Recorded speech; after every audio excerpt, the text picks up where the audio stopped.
అందరికీ నా నమస్కారాలండి.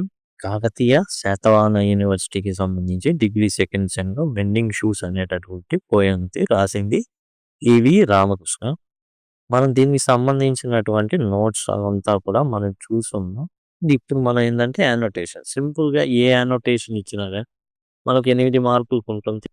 ఏ పోయెమ్ లైన్స్ ఇచ్చినా గాని మనం సులభంగా రాసే విధంగా ఈ సందర్భ సహిత వ్యాఖ్య అయితే రూపొందించడం అయితే జరిగింది. చాలా సింపుల్‌గా మనమైతే మొత్తం ఇప్పుడు ఏదైతే టోటల్‌గా మీరు గమనించినట్లయితే అన్నీ కూడా అదే విధంగా మనం రూపొందించడం జరిగింది.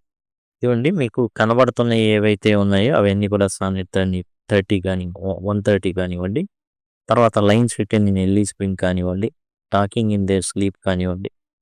తర్వాతొచ్చేసి మనకి ఏవైతే ఉన్నాయో టోటల్ నోట్స్ కానివ్వండి, అనోటేషన్స్ కానివ్వండి, చాలా సింపుల్‌గా 1 అవర్‌లోనే టోటల్‌గా మీకు కంప్లీట్ అయ్యే విధంగా రూపొందించబడింది. ప్లే లిస్ట్ అనేది డిస్క్రిప్షన్‌లో ఉంటుంది. మీరు ఈజీగా యాక్సెస్ చేయొచ్చు. ప్లే లిస్ట్ అనేది ఆహ్, ఆహ్, ఇక్కడ నుంచి ఐ కార్డ్స్ వస్తూ ఉంటాయి. ఇక్కడ ఎండ్ స్క్రీన్స్ వస్తాయి చివర్లో. దాని ద్వారా కూడా మీరైతే యాక్సెస్ చేయొచ్చు. లేదా సింపుల్‌గా లింక్ అని కామెంట్ సెక్షన్‌లో అడిగినా గాని నేను ప్లే లిస్ట్ లింక్ ప్రొవైడ్ చేస్తాను. ఇంకా యానోటేషన్స్ రాసేటప్పుడు మనం గమనించాల్సింది ఏంటంటే ఫస్ట్ మనం ఏం చేస్తామంటే ఇంట్రడక్షన్ చేస్తాం. దాన్నే రిఫరెన్స్ అని కూడా అంటాం.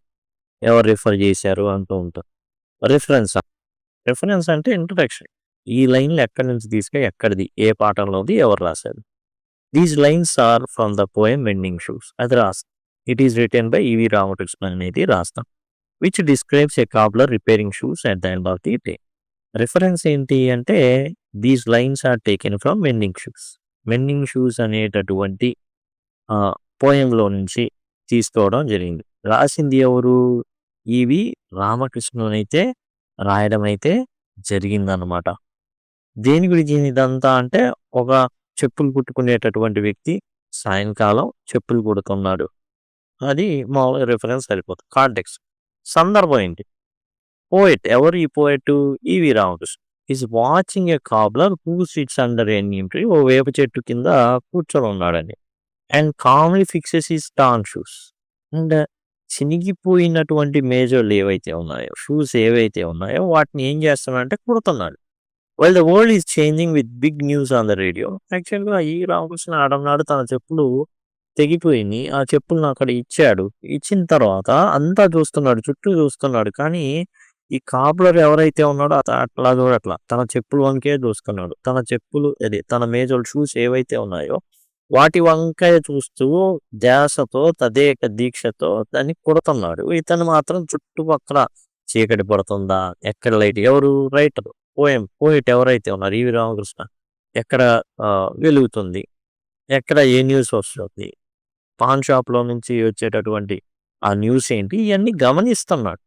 ఈయన మేజోళ్ళు తన యొక్క షూస్ ఏవైతే ఉన్నాయో అది కూడా ఇతను ఏం చేస్తున్నాడంటే గమనిస్తున్నాడనమాట అంతా. కానీ ఇతను మాత్రం ఒకే పని మీద తన ధ్యాస పెట్టున్నాడు. ఆ పని ఏంటంటే ఈ యొక్క షూస్‌ని కుట్టడం. ఎక్స్‌ప్లనేషన్. కాంటెక్స్ట్ అర్థమైంది గదా! ఆయన నించొని చూస్తున్నాడు.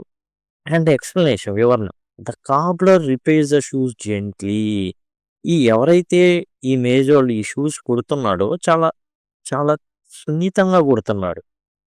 Making them look almost new. ఆ షూస్ కొత్తయి అన్నట్టుగా కుడుతున్నాడు. అంటే కొత్తవిలాగే కుట్టేస్తున్నాడు. The poet thinks about all the places he has travelled wearing those shoes.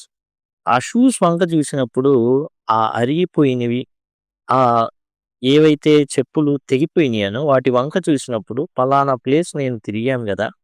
అప్పుడు అది తెగిపోయింది గదా! ఇన్ని ప్లేసులు తిరిగాను గదా! దాంతో.